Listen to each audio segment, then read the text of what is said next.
আপনি কি জানেন আপনার জীবনে সবথেকে ভয়ঙ্কর মানুষকে? আজকের ভিডিওর মূল বিষয়বস্তু এটাই।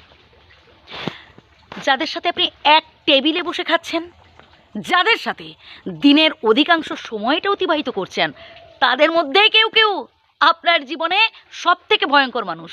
কি বিশ্বাস হচ্ছে না? হ্যাঁ ভাই, বিশ্বাস হবে না, কিন্তু বাস্তব এটাই।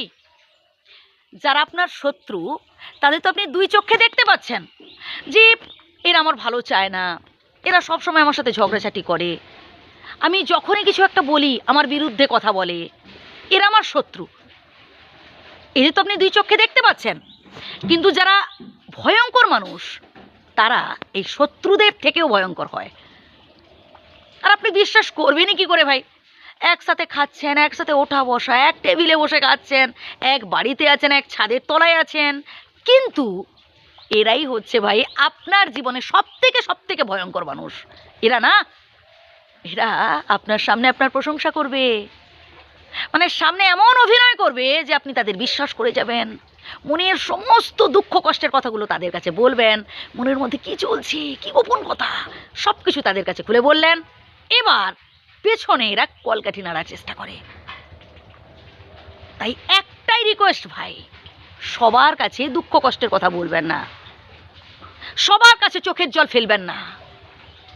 চোখের জল ফেলুন ভাই একজনের কাছে, স্বয়ং বিধাতার কাছে। মনের সমস্ত দুঃখ কষ্টের কথা তার কাছে জানান, তাতে লাভ আছে। কিন্তু এই মানুষের কাছে প্লিজ বলতে যাবেন না। মানুষ ভীষণ বিশ্বাসঘাতক ভাই। আপনি যেই মানুষটাকে আজ বিশ্বাস করছেন, অতিরিক্ত আবেগের বশে যেই মানুষটাকে আপনি বলছেন না তোমাকে বড্ড ভালোবাসি, তুমি ছাড়া আমার জীবনটা শেষ, তুমি ছাড়া আমি বাঁচবো না, ইত্যাদি ইত্যাদি যেই মানুষটার কাছে বলতে যাচ্ছেন, পরবর্তীকালে দেখবেন সেই মানুষটাই আপনার সাথে খারাপ আচরণ করছে। ভাই এই পৃথিবীতে আমরা সবাই অভিনয় করি, এই পৃথিবীটা হচ্ছে অভিনয় মঞ্চ। এখানে ভালোবাসা টালোবাসা বলে কিচ্ছু নেই ভাই। ওই যতদিন আপনি দিতে পাচ্ছেন ততদিন, সে যত আপনার প্রিয়জন হোক না কেন, ওই যতদিন আপনি তার উপকার করতে পাচ্ছেন, যতদিন আপনি তার স্বার্থে লাগতে পারছেন, ততদিন যেই আপনি হাতটা গুটিয়ে নেবেন, আপনি হয়ে যাবেন সব থেকে খারাপ মানুষ তার কাছে। টোটালি ভুলে যাবে, ঠোঁট উল্টে আপনাকেই বলবে কি করেছো কি তুমি আমার জন্য। এটাই বাস্তব। তাই বলে কষ্ট পেলেও চলবে না, চোখের জল ফেললেও চলবে না যে আমি এত ভালোবাসতাম, এদের জন্য এত করেছি, আর এখন কি পাচ্ছি। ভাই আপনি আপনার কর্তব্য পালন করেছেন। এই পৃথিবীতে ভাই বিধাতা আমাদের পাঠিয়েছেন আমাদের কর্তব্য পালন করতে, বুঝলেন?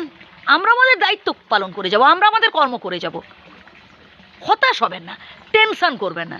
আর একটা কথা কি জানেন তো, কাউকে কাঁদিয়ে, কাউকে কষ্ট দিয়ে কোনোদিনও সুখী হওয়া যায় না। যে মানুষটা আপনার সাথে অভিনয় করছে, যে মানুষটা আপনাকে কাঁদিয়েছে, যে মানুষটা আপনাকে ঠকিয়েছে, একটা সময় দেখবেন তার জীবনেও কেউ না কেউ আসবে যে তাকে কাঁদাবে, তাকে ঠকাবে। এইরকম নির্মমভাবে, নিষ্ঠুরভাবে তাকেও কাঁদতে হবে। ভরসা রাখুন স্বয়ং বিধাতার উপর। হতাশ হবেন না, টেনশন করবেন না। জীবনে দুঃখ থাকবে, জীবনে কষ্ট থাকবে, জীবনে সমস্যা থাকবে, আবার সুখও থাকবে। দুঃখ কষ্ট ছাড়া জীবন কি সম্পূর্ণ হয়? আপনি কি ভাবছেন ভাই যে আপনার জীবনে শুধু বিধাতা দুঃখ দিয়েছেন, আপনার জীবনে শুধু বিধাতা কষ্ট দিয়েছেন, আর চারপাশে যারা রয়েছে তারা ভালোতে আছে, তারা সুখে আছে? না ভাই, দেখবেন কেউ কেউ বুকের মধ্যে দুঃখ কষ্ট চেপে রেখে না মুখে হাসি ফুটিয়ে তোলার চেষ্টা করছে। এটা একটা অভিনয় ভাই।